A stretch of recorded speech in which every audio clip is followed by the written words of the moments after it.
সম্মানিত সাথী ও বন্ধুগণ, কোরবানি আমাদের একেবারেই দোরগোড়ায় চলে এসেছে। সেজন্য কোরবানিকে সামনে রেখে আজ আমরা প্রশ্নোত্তরে কোরবানি এটা জানার চেষ্টা করবো ইনশাআল্লাহ বিদিনিল্লাহ। 50টিরও বেশি প্রশ্ন কোরবানি প্রসঙ্গে আমি একত্র করেছি, যে প্রশ্নগুলোর উত্তরগুলো আমাদের জানা খুবই প্রয়োজন, এবং প্রশ্ন পেশ করে সাথে সাথে সংক্ষেপে আমরা তার উত্তর দেওয়ার চেষ্টা করবো ইনশাআল্লাহ। খুব ডিপ বা গভীর ইলমি বা একাডেমিক আলোচনায় আমরা যাব না, সংক্ষেপে শুধুমাত্র উত্তরগুলো টাচ করে যাব, যেন আমরা বিশুদ্ধ রূপে সঠিক উপায়ে জেনে শুনে ভালোভাবে আমাদের কোরবানি আমরা সম্পন্ন করতে পারি। আল্লাহ তাআলা আমাদের সবাইকে আমাদের কোরবানিগুলোকে বিশুদ্ধ রূপে করার তৌফিক দান করুন। যে কোনো আমলের আগে এলেম শিখতে হয়, জানতে হয়। আমলের আগে এলেম জরুরি।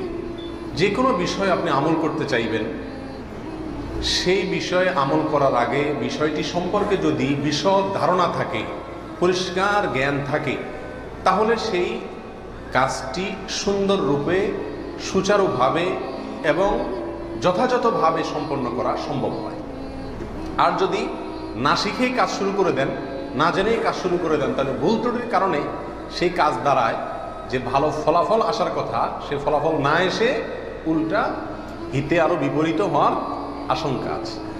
আর সেজন্যই কোরবানির মতো একটি আমল, যে আমলটি আমাদের দেশে মানুষ পরিমাণে ইসলামের যেসব কাজগুলো সবচেয়ে বেশি লোক করে সারা দেশে, তার ভিতরে একটা হলো এই কোরবানি। বেনামাজিও করে, বেরোজগারিও করে, ইসলামের অনেক কিছু না মানলে কি হয়েছে, কোরবানিটা করে। তো যেহেতু দেশের বিরাট একটা অংশ মুসলমানদের তারা কোরবানি করে, অন্য কোনোটা করুক আর না করুক, ঈদের নামাজটা পড়ে, কোরবানিটা করে। তো সেজন্য এই কোরবানিটাও যে করি আমরা, সেটাও বা কতটা বিশুদ্ধ হচ্ছে, এটা বড় প্রশ্নের বিষয়। সেজন্য আমরা জেনে নেব অল্প কথায় এই কোরবানি প্রসঙ্গে যে জিজ্ঞাসাগুলো আছে, যে প্রশ্নগুলো আছে সেগুলো। কারণ প্রশ্নের মাধ্যমে মানুষ কোনো কিছু শিখলে, সেটা সাধারণ আলোচনার মাধ্যমে শিখলে যতটা মনে থাকে তার চাইতে বেশি মনে থাকে। আল্লাহ তাআলা আমাদের সবাইকে উপকারী ইলম সবসময় গ্রহণ করার তৌফিক দান করুন। প্রিয় ভাইয়েরা, কোরবানি প্রসঙ্গে কোরআনে কারীমের একটি আয়াত আমি তেলাওয়াত করেছি। আল্লাহ সুবহানাহু ওয়া তাআলা বলেছেন, লা ইয়ানালাল্লাহা লুহুমুহা ওয়ালা দিমাউহা। তোমরা যে পশু আল্লাহকে সন্তুষ্ট করবার উদ্দেশ্যে জবাই করে থাকো, কোরবানি করে থাকো, এর গোশত, এর রক্ত কোনো কিছুই আল্লাহর কাছে পৌঁছায় না। ওয়ালাকিন ইয়ানালুহুত তাকওয়া মিনকুম, ওয়ালাকিন ইয়ানালুহুত তাকওয়া।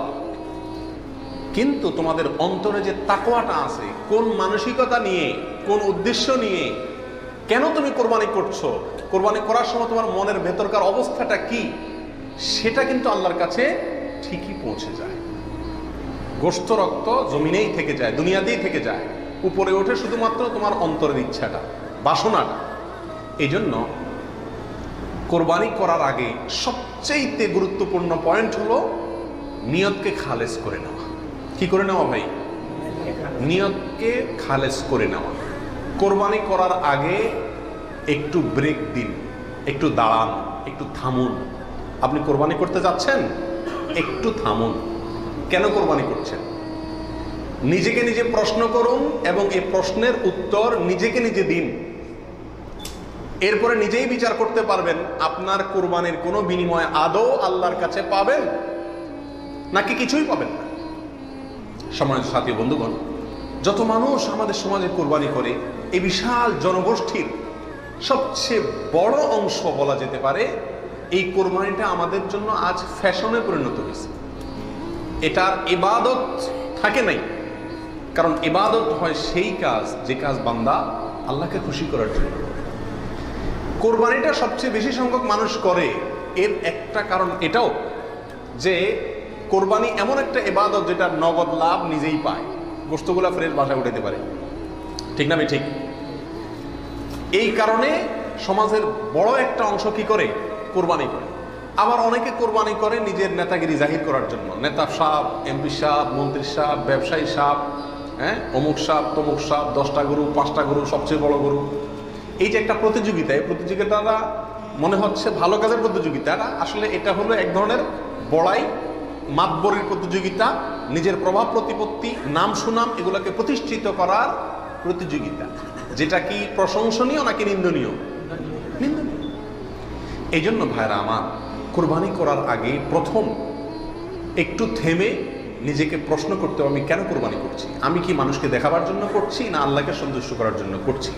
এই বিষয়টি নিজেকে নিজে প্রশ্ন করে এর ইতিবাচক এবং সঠিক উত্তর বের করে আনতে হবে, তারপরে কোরবানির দিকে পদক্ষেপ নিতে হবে। আল্লাহ তাআলা আমাদের সবাইকে বিশুদ্ধ রূপে সঠিকভাবে কোরবানি করার তৌফিক দান করুন। প্রিয় ভাইরা আমার, এবার আমরা চলে যাই প্রশ্ন উত্তরে সরাসরি। প্রথম প্রশ্ন হলো, কোরবানি কি? কোরবানি এটি উর্দুতে ব্যবহার হয়ে থাকে ত্যাগের অর্থে। কোরবানি করা, যে কোনো কাজের জন্য কোরবানি করা মানে কি করা? ত্যাগ করা। এই পশু কোরবানিকে কোরবানি বলা হয় এই জন্য যে এই কোরবানিটাও আসলে মূলত কি? ত্যাগেরই শিক্ষা বহন করছে। ইব্রাহিম আলাইহিস সালামের ত্যাগের স্বাক্ষর এই পশু কোরবানি।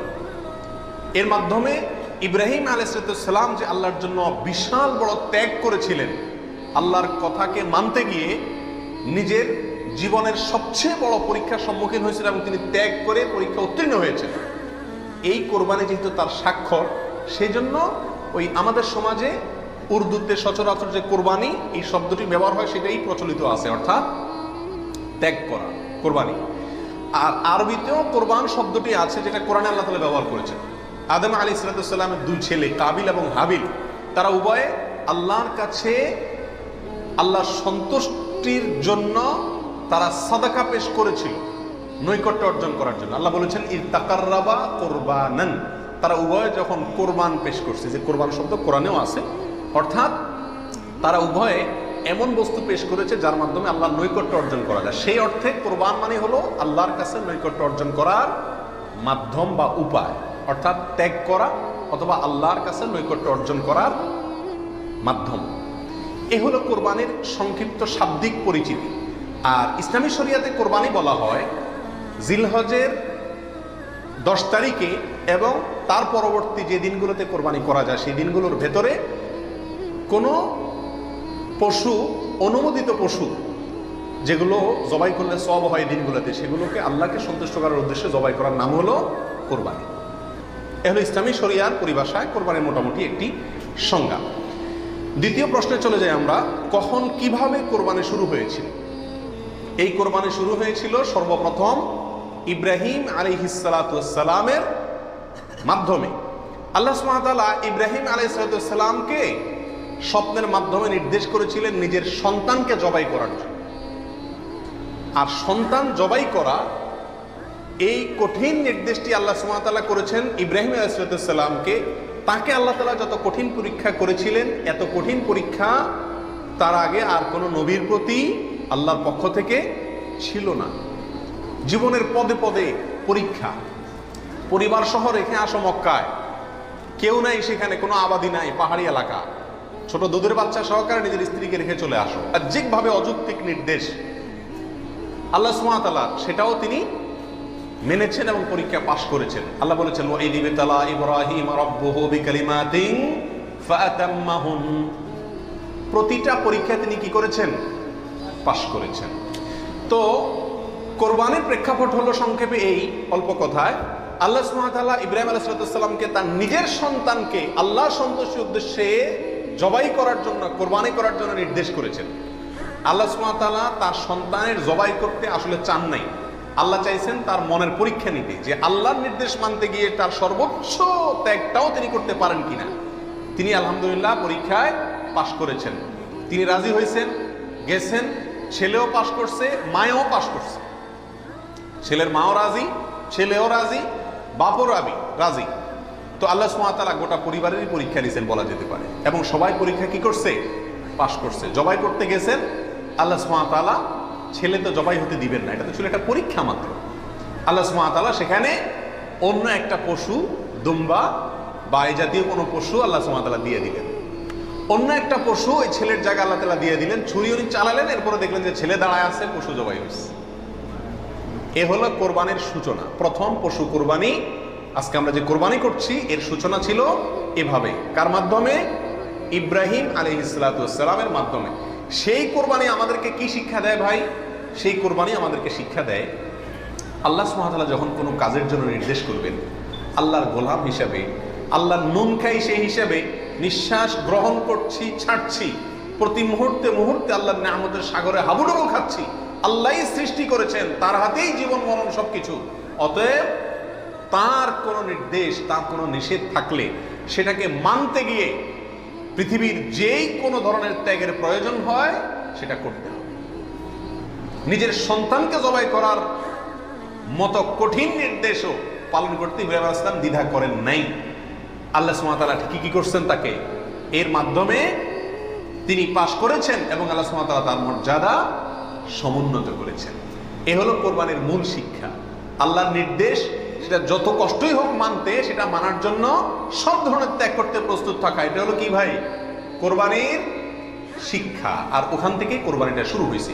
এরপরে আল্লাহ সুবহানাহু ওয়া তাআলা সেটাকে পৃথিবীর মানুষের জন্য ওই স্মৃতিকে, ওই আদর্শকে রেখে দিয়েছেন। এখন আমরা পশু কোরবানি করছি, কিন্তু এটার শুরুতে কিন্তু পশু কোরবানি ছিল না। মূলত এটা শুরুতে ছিল নিজের সকল কামনা, বাসনা, ভালোবাসা সবকিছুকে আল্লাহর নির্দেশের সামনে কি করে দেওয়া? কোরবানি করে দেওয়া। এ হলো এই কোরবানির গোড়ার ইতিহাস। এখন কোরবানির খোলসটা আছে, ভেতরেরটা আর নাই। এখন শুধু পশুই কোরবানি করি আমরা। নিজের ভেতরকার পশুত্ব, আমিত্ব, মনের খাহেশ, প্রবৃত্তি, এটাকে আর কি করি না? জবাই করি না। আল্লাহ তাআলা আমাদের সবাইকে কোরবানির আসল যে ইতিহাস সেটা থেকে শিক্ষা গ্রহণ করে এমনভাবে কোরবানি করার তৌফিক দান করুন, যেই কোরবানি প্রকৃত অর্থেই কোরবানি হয়, যেই কোরবানি আমাদের জান্নাতে যাওয়ার কারণ হয়, মাধ্যম হয়, সেইভাবে কোরবানি করার এবং কোরবানির সেই ইতিহাস থেকে আল্লাহ তাআলা আমাদেরকে শিক্ষা গ্রহণ করার তৌফিক দান করুন। প্রিয় ভাইয়েরা, 3 নম্বর প্রশ্ন হলো, কোরবানি কি জরুরি কোনো বিধান নাকি ঐচ্ছিক? অর্থাৎ কোরবানি কি সবার জন্য করা জরুরি, নাকি কোরবানি সুন্নাত, নফল, মুস্তাহাবি জাতীয় কোনো আমল? তো এই বিষয়ে বলবো যে এর ক্ষেত্রে ওলামায়ে কেরামের 2টি প্রসিদ্ধ মত আছে। ওলামায়ে কেরামের অনেকেই বলেন যে কোরবানি করা এটা সকলের জন্য জরুরি। যাদের সামর্থ্য আছে, ঈদের দিন, কোরবানি ঈদের দিন অথবা পরবর্তী দিনগুলোতে যেগুলোতে কোরবানি করা যায়, এই সময়ের ভিতরে যার কাছে নেশাব পরিমাণ টাকা আছে, তার জন্য কোরবানি করা ওয়াজিব, জরুরি, বাধ্যতামূলক। না করলে গুনাহ। এটা অনেক ওলামায়ে কেরামের মত। তাদের দলিল, সংক্ষেপে শুধু দলিলগুলো হালকা হালকা টাচ করে যাই। মুসনাদে আহমদ, ইবনে মাজাহ, মুস্তাদরাকে হাকিম এবং আরো অনেক কিতাবে একটা হাদিস বর্ণিত হয়েছে, যে হাদিসকে মুহাদ্দিসিনে কেরাম সহিহ বলেছেন। আল্লামা আলবানী রাহিমাহুল্লাহ নিজে হাদিসকে সহিহ বলেছেন। সেটা হলো এই, নবী সাল্লাল্লাহু আলাইহি ওয়াসাল্লাম বলেছেন, মান ওয়াজাদা সাআতান আন ইউদাহিয়া ওয়া লাম ইউদাহি ফালা ইয়াকরাবান্না মুসাল্লানা। অর্থাৎ যে ব্যক্তি কোরবানি করার সামর্থ্য তার আছে, সক্ষমতা আছে, সচ্ছলতা আছে, সেই ব্যক্তি যদি কোরবানি না করে, সেজন্য আমাদের ঈদগাহে ঈদের নামাজ পড়তে না আসে। কোরবানি করার ইচ্ছা না রাখলে সেজন্য ঈদের নামাজ পড়তে না আসে। এটা কিন্তু একটা সতর্কবাণী। শরীয়তে এই ধরনের নির্দেশ সুন্নাত নফলের ক্ষেত্রে করা হয় না, ফরজ ওয়াজিবের ক্ষেত্রেই সাধারণত করা হয়। এটা হলো যুক্তি। দ্বিতীয় দলিল হলো, এটাও মুস্তাদে আহমদে আসছে এবং হাফেজ ইবনে হাজার আল আসকালানী রাহিমাহুল্লাহ, বিশ্ববিখ্যাত হাদিস ব্যাখ্যাতা, তিনি বলেছেন যে হাদিসটি বিশুদ্ধ। নবী সাল্লাল্লাহু আলাইহি ওয়াসাল্লাম বলেছেন, ইয়া আইয়ুহান নাস, হে লোক সকল, ইন্না আলা কুল্লি আহলি বাইতিন উদহিয়াতুন ওয়া আতিরাতুন, নিশ্চয়ই প্রত্যেক পরিবারের লোকের উপরে, প্রত্যেক পরিবারের উপরে একটি করে কোরবানি এবং আতিরা, এটা ওয়াজিব। আতিরা হলো রজব মাসে যে পশুটি জবাই করা হয়, সেটা একসময় ওয়াজিব ছিল, পরে এটা রহিত হয়ে গেছে। তো এখানে নবী সাল্লাল্লাহু আলাইহি ওয়াসাল্লামের ভাষা হলো ইন্না আলা কুল্লি আহলি বাইতিন, প্রত্যেক পরিবারের উপরে কোরবানি করা জরুরি। জরুরি, আলা এই শব্দটি জরুরি অর্থ বোঝানোর জন্যই আসে। এটিও বিশুদ্ধ হাদিস। তাহলে আরো অনেকগুলো হাদিস আছে এই জাতীয়, যে হাদিসগুলোর আলোকে ওলামায়ে কেরামের একটা অংশ বলেন যে এই কোরবানি ওয়াজিব। ইমাম আজম আবু হানিফা রাহিমাহুল্লাহর মত এটা। এর বিপরীতে অনেক ওলামায়ে কেরাম বলেন কোরবানি করা ওয়াজিব নয়, এটা সুন্নাতে মুআক্কাদা। সুন্নাতে মুআক্কাদা মানে কি?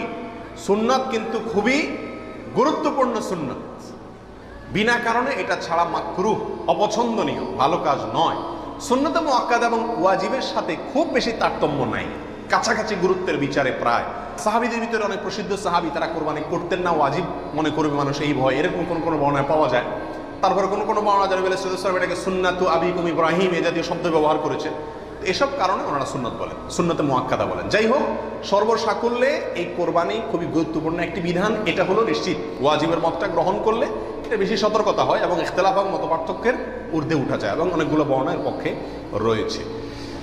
4 নম্বর প্রশ্ন হলো, কোরবানি কয়টা করতে হয়? এই প্রশ্নটা আজকাল এই জন্য করতে হচ্ছে যে এখন আমরা সমাজে কোরবানির সংখ্যা বাড়ানোর জন্য এক ধরনের প্রতিযোগিতা খেয়াল করতেছি। 3টা গরু, 5টা গরু, 7টা গরু, এমপি সাহেব, মন্ত্রী সাহেব, ব্যবসায়ী সাহেব, বিভিন্ন সাহেবরা করে কি করে না, এমনকি আমরাও একটা গরু একটা ছাগল, কারণ কেউ গরুর গোশত পছন্দ করে, কেউ ছাগল গোশত পছন্দ করে ঘরে, যার কারণে দুইটাই দিতে হয়, অথবা গরুতে 1 ভাগ দিতে হয়, আবার আলাদা ছাগল দিতে হয়। এই যে কোরবানির সংখ্যা বাড়ানোর একটা প্রবণতা আছে, আসলে ইসলামী শরিয়া কি বলে? কোরবানির পশু বা কোরবানির সংখ্যা কতগুলো হওয়া জরুরি? এর উত্তর হলো যে কোরবানি মূলত একটি কোরবানি যথেষ্ট। একাধিক কোরবানি হওয়া এটা কিনা জরুরি না। নবী আলাইহিস সালাতু ওয়াস সালামের ব্যাপারে সুনানে তিরমিজিতে একটা হাদিস আসছে, যেটা ইমাম তিরমিজি হাসান বলেছেন, অন্যান্য উলামা একরাম অনেকে জয়ীফ বলেছেন, কিন্তু জয়ীফ বললেও ওই একই বিষয়ে আরো বিভিন্ন হাদিস আছে। সর্বসাকুল্যে উলামা একরামের বিষয়টা প্রমাণিত। সেটা হলো যে নবী আলাইহিস সালাম 10 বছর মদিনাতে বসবাস করেছেন হিজরতের পরে, এবং এই 10 বছরের প্রতি বছর তিনি কোরবানি করেছেন। প্রতি বছর তিনি কি করেছেন? এবং 2টি হৃষ্টপুষ্ট ভেড়া তিনি কোরবানি করেছেন, 2টি করেছেন। তিনি যদি চাইতেন সংখ্যা অনেক বাড়াইতে পারতেন, উট এবং আরো অনেক বড় বড় পশু দিয়ে কি করতে পারতেন? কোরবানি করতে পারতেন, কিন্তু 2টি ভেড়া কোরবানি করেছেন। তার একটি হলো তার নিজের এবং নিজের পরিবারের পক্ষ থেকে, আরেকটি তার গোটা উম্মতের পক্ষ থেকে, তাওহীদবাদী উম্মতের পক্ষ থেকে। তাহলে বোঝা গেল কোরবানির সংখ্যা বাড়ানোর ভিতরে খুব বেশি কল্যাণ নাই। হ্যাঁ, কেউ যদি কোনো এলাকাতে গরিব মানুষকে খাওয়ানোর উদ্দেশ্যে বেশি কোরবানি করে, নাম ফুটানোর উদ্দেশ্য না থাকে, তাহলে অবশ্যই সেই জন্য তিনি আল্লাহর কাছে কি পাবেন? আজর এবং সওয়াব পাবেন। 5 নম্বর প্রশ্ন হলো, কয়দিন পর্যন্ত কোরবানি করা যায়? কোরবানির সময়সীমা কতদিন? এর উত্তর হলো, এক্ষেত্রে ওলামা একরামের 2টি মত আছে। অনেক ওলামা একরামের মতে কোরবানি করা যায় ঈদের দিন, জিলহজের 10 তারিখ, আর 11 এবং 12 এই 3 দিন। এটা ইমাম আবু হানিফা রাহিমাহুল্লাহর মত। এর বিপরীতে অনেক ওলামা একরামের মত হলো কোরবানি এটা 4 দিন পর্যন্ত করা যায়। কোরবানি ঈদের দিন এবং তারপরে আরো 3 দিন, 11, 12, 13। যুক্তি হলো যে আইয়ামে তাশরিক, এক হাদিসে আসছে একেবারে সুস্পষ্টভাবেই যে আইয়ামে তাশরিক এই দিনগুলা সবগুলোই হলো জবাই করার দিন, অর্থাৎ কোরবানি করার দিন। সেহেতু আইয়ামে তাশরিক হলো ঈদের দিন, ঈদের পরে আরো 3 দিন, অর্থাৎ 13 তারিখ, চাঁদের 13 তারিখের সন্ধ্যার আগ পর্যন্ত। এ হলো কোরবানির দিন। তবে কোরবানি প্রথম দিন ঈদের নামাজের পরপরই করা বেশি উত্তম, এতে কোনো সন্দেহ বা ইখতিলাফ কারণ নাই। এবারে কারণ নবী আলাইহিস সালাম ঈদের দিন ঈদের নামাজের পরপরই সাধারণত কি করতেন? কোরবানি করতেন। দ্বিতীয় তৃতীয় দিনে তিনি নিতেন না। অতএব একেবারে শুরুতেই করে ফেলা হলো সবচেয়ে উত্তম এবং বেস্ট। এবারে কারণ কোনো দ্বিমত নাই। 6 নম্বর প্রশ্ন, কোন সময় থেকে কোরবানি করা যাবে?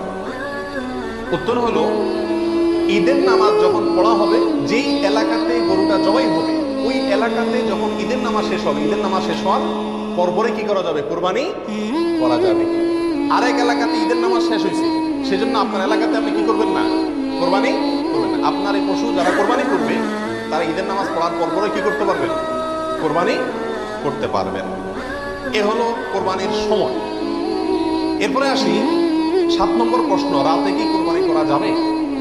এই প্রশ্নের উত্তর হলো, রাতে কোরবানি করাকে উলামায়ে কেরাম মাকরুহ বা অপছন্দনীয় বলেছেন। তার কারণ হলো, কোরবানি একটা আল্লাহর গুরুত্বপূর্ণ বিধান। এখানে পশুর রগ নির্দিষ্ট সংখ্যায়, নির্দিষ্ট রগগুলো কাটা যেতে হবে। রাতে করলে অন্ধকারে সেগুলো কম বেশ হয়ে যেতে পারে, এই আশঙ্কায় দিনের বেলা করা উত্তম এবং রাতের বেলায় মাকরুহ বলেছেন।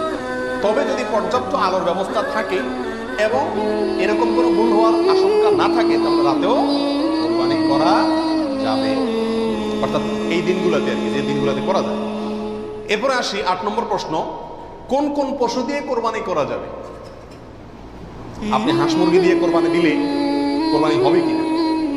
এর উত্তর হলো, বড় পশুর ভিতরে 3 ধরনের পশু আর ছোট পশুর ভিতরে 3 ধরনের পশু, এগুলো দিয়ে কি করা যাবে? কোরবানি দেওয়া যাবে। বড় পশুর ভিতরে কোরবানি দিতে পারবেন উট, গরু, মহিষ, এগুলো দিয়ে।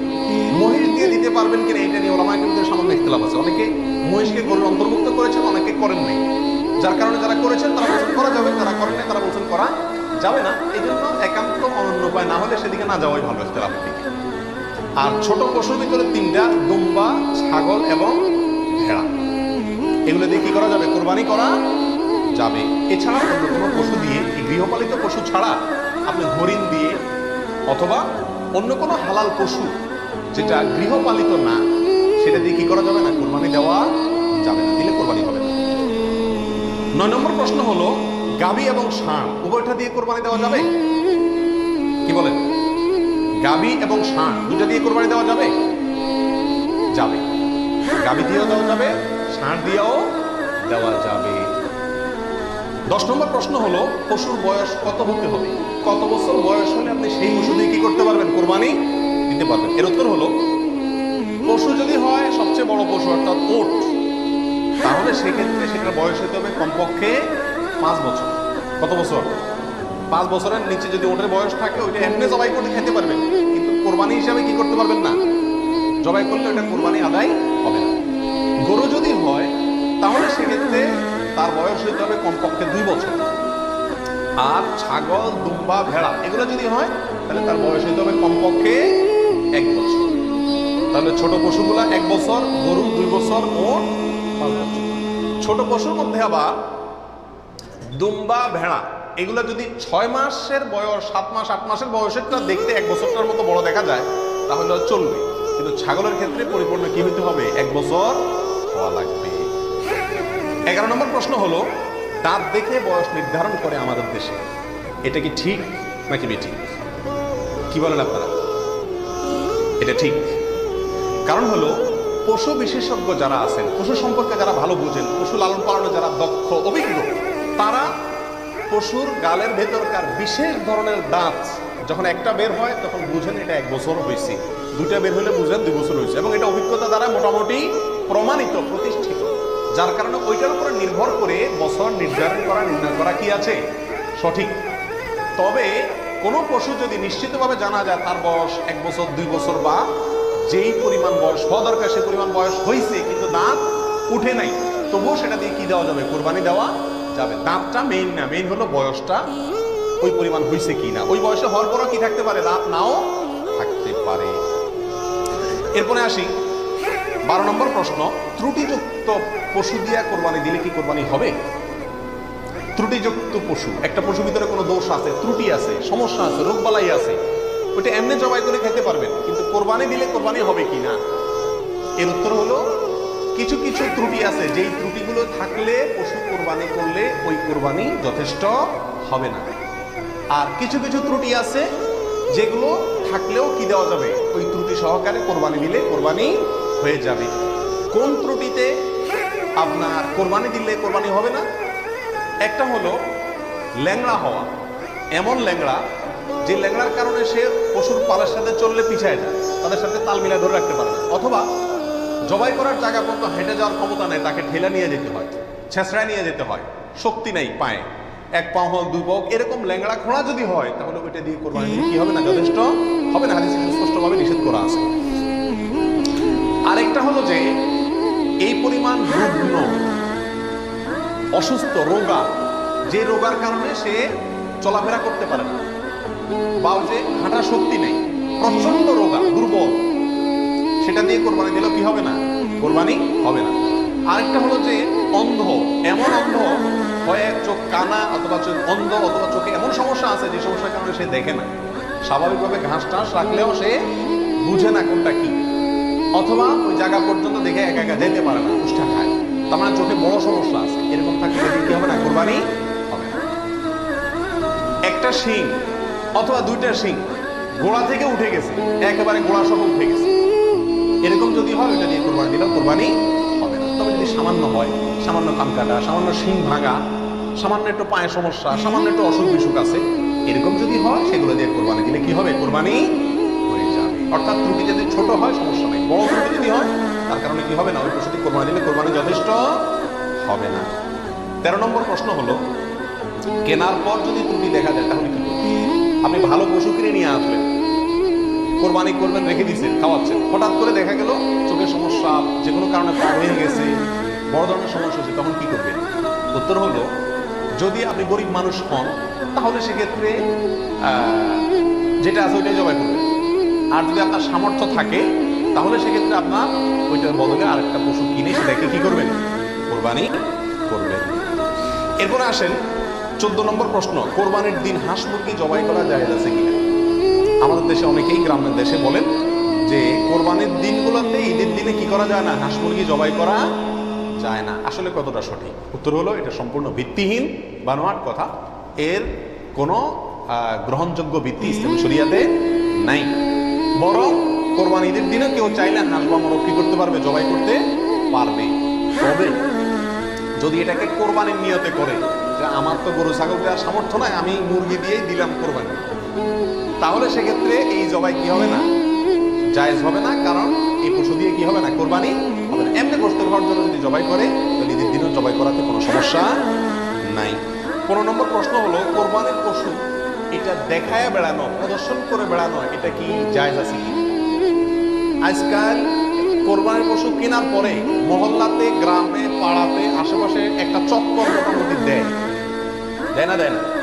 শুধু দেয় না, আপনার ওইটার গলায় একটা মালা লাগায়, হ্যাঁ, পারে না একটা সাইনবোর্ড লাগায় দেয় কার এটা সেটা, এবং তারপরে গরুকে নিয়ে পুরো এলাকাতে ঘুরা, এরপর বলে যে এটা কার গরু, বলে অমুকের গরু। এরকম একটা প্রথা মোটামুটি অঘোষিত ভাবে চালু আছে না নাই? এরকম প্রদর্শন করে বেড়ানো, এটা কি সঠিক? এর উত্তর হলো না। এই প্রদর্শনটা সাধারণত হয়ে থাকে জাহির করার জন্য, সবাইকে দেখানোর জন্য। আর এই দেখানোটার ভেতরে কল্যাণের চাইতে অকল্যাণ বেশি। কেউ যদি বলে আমি এটা দেখাচ্ছি এই জন্য যাতে অন্যরা উৎসাহিত হয়, তাহলে তো এটা ভালো উদ্দেশ্য, কিন্তু এই উদ্দেশ্যে খুব অল্প সংখ্যক মানুষই কি করে? এটাকে শোডাউন করে। বরং এটা শোডাউন করে কি জন্য? সবাই জিজ্ঞেস করবে, ভাই এটার দাম কত হয়েছে, কার গরু, মাশাআল্লাহ, জিতছে, হারছে, এইসব যুক্তি। ঠিক না? ঠিক। অতএব মানুষকে দেখায় বেড়ানোর উদ্দেশ্যে যদি এই কোরবানির পশুকে প্রদর্শন করা হয়, শোডাউন করা হয়, তাহলে এটা রিয়া, এবং রিয়ার কারণে এটা করা যাবে না। আল্লাহ আমাদেরকে বোঝার তৌফিক দান করুন। 16 নম্বর প্রশ্ন হলো, কোরবানির পশু কেনার পরে এবং জবাই করার পরে পশুর সঙ্গে সেলফি তুলে এটা ফেসবুকে দেওয়া যাবে কিনা? সামাজিক যোগাযোগের মাধ্যমে প্রচার করা যাবে কিনা? ইসলামের দৃষ্টিতে এর ভিতরে কোনো, এ ব্যাপারে কোনো বাধা আছে কিনা?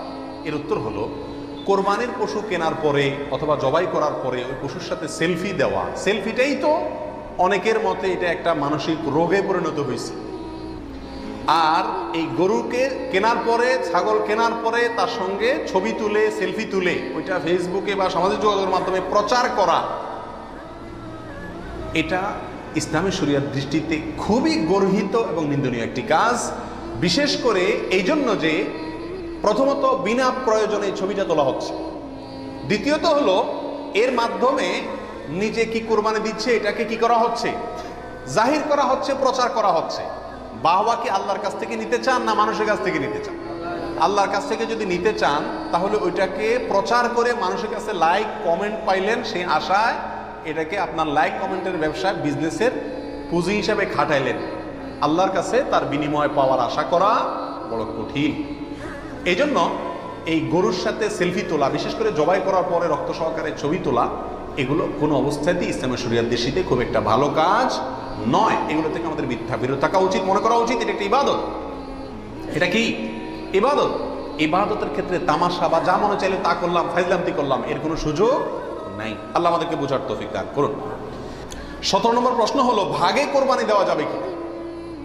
এটা একটা গুরুত্বপূর্ণ প্রশ্ন আজকালকার যুগে। কারণ কোনো কোনো ওলামা একরাম বলছেন ভাগে কোরবানি দেওয়া যাবে না, বরং গরু হোক আর ওঁট হোক, যত বড় পশুই হোক, দিলে একজনের পক্ষ থেকে দিতে হবে, 7 ব্যক্তির পক্ষ থেকে যথেষ্ট হবে। এই যে কথা প্রচলিত আছে, এটাকে অনেক কোনো কোনো ওলামা একরাম কি করছেন? অস্বীকার করছেন। আসলে সঠিক কোনটা? এ ব্যাপারে আগেই বলেছি যে একাডেমিক আলোচনা খুব বেশি লম্বাচড়া করার ইচ্ছা নাই এবং সুযোগও নেই। শুধু সংক্ষেপে এটুকু বলবো, সব যুগেই সবচাইতে বেশি সংখ্যক ওলামাদের মতে, বলা যায় প্রায় সবার মতে, সমস্ত ওলামা একরামের মতেই বলা যেতে পারে, প্রায় গরুর ক্ষেত্রে একটা গরু 7 জন ব্যক্তির পক্ষ থেকে কি হবে? কোরবানির জন্য যথেষ্ট হবে।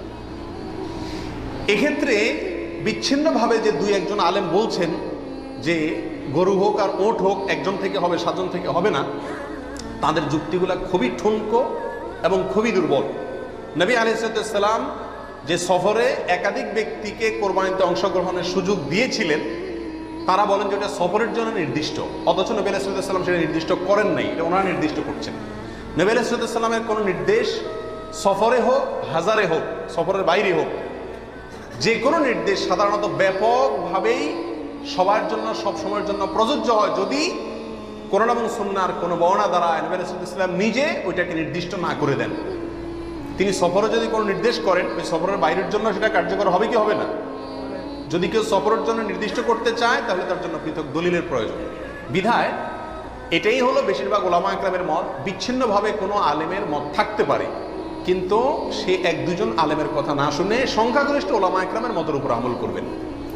গরুর ক্ষেত্রে 7 জনের পক্ষ থেকে যথেষ্ট হবে।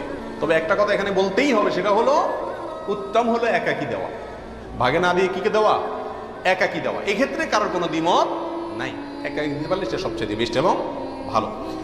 18 নম্বর প্রশ্ন হলো, পরিবারের সব সদস্য বা একাধিক সদস্য যদি সামর্থ্যবান হয় তাহলে সবাই দিবে, নাকি গোটা পরিবারের পক্ষ থেকে একজন দিলেই চলবে? নবী আলাইহিস সালাম থেকে এক্ষেত্রে একটা হাদিস বর্ণিত হয়েছে, যেটা একটু আগে আপনাদেরকে শুরুতে আমি শুনেছি, মুসনাদ আহমদে বর্ণিত হয়েছে এবং আরো অনেক হাদিসের কিতাবে কাছাকাছি হাদিস বর্ণিত হয়েছে। নবী আলাইহিস সালাম বলেছেন যে প্রত্যেক পরিবারের উপরে একটি কোরবানি জরুরি, প্রত্যেক পরিবারের উপরে উযহিয়াতুন, একটি কোরবানি জরুরি, আলা কুল্লি আহলি বাইতিন, এই ধরনের শব্দ তিনি ব্যবহার করেছেন, প্রত্যেক পরিবারের উপরে। এই হাদিস থেকে বোঝা যায় কোরবানি এটা এক পরিবারে একাধিক সদস্য যদি হয় সামর্থ্যবান, তথাপি যিনি মূল কর্তা তিনি দিলেন তাহলে সবার পক্ষ থেকে হয়ে যাবে। এর বিপরীতে ওলামা একরামের আরেকটি মত আছে, যেটা ইমাম আবু হানিফা রাহিমাহুল্লাহর মত, সেটা হলো কোরবানি পরিবারের একাধিক সদস্য যদি সবাই যদি সামর্থ্যবান হয় তাহলে প্রত্যেকের পক্ষ থেকে দিতে হবে। ওনার যুক্তি, উনি বলেন নবী আলাইহিস সালামের ওই হাদিস, যে হাদিসে তিনি বলেছেন যার সামর্থ্য আছে আর কোরবানি দেয় না সেই জন্য ঈদগাহে না আসে। এখানে যার সামর্থ্য আছে প্রত্যেক ব্যক্তিকেই শামিল করে এই নির্দেশনা। বিষয়টা গবেষণামূলক, উভয় পক্ষেরই দলিল এবং যুক্তি আছে। তো এক্ষেত্রে সতর্কতামূলক মত যদি অবলম্বন করি আমরা, তাহলে প্রত্যেকেরই যার যার সামর্থ্য আছে তার পক্ষ থেকে করা যেতে পারে, এবং করলে সমস্যা হবে এটা কারোর মতেই নাই। 19 নম্বর প্রশ্ন হলো, 7 ভাগের নিচে হলে কোনো সমস্যা আছে কিনা গরুতে? একটা গরুতে ধরেন 5 জন মিলে দিলেন, 4 জন মিলে দিলেন, 3 জন মিলে দিলেন, 6 জন মিলে দিলেন, 7-এর নিচে হলো, এটা কি যথেষ্ট হবে না কোনো সমস্যা আছে? এর উত্তর হলো কোনো সমস্যা নাই। আমাদের দেশে অনেকে মনে করেন যে গরু দিলে 7 পুরা করতে হবে, এই জন্য যখন 7-এর সংখ্যা না পায় তখন এবার খুঁজে খুঁজে অনেক মৃত মানুষকেও যোগ করে, যেভাবে হোক কি করতে হবে? 7 পুরা করতে হবে। বিষয়টা এরকম না। কোরবানির গরুতে সর্বোচ্চ 7 পর্যন্ত দেওয়া যায়, 3 জন, 2 জন, 7 জন, 5 জন, 6 জন, যে কোনো সংখ্যায় 7-এর নিচে থাকলেই কোরবানি দেওয়া যাবে।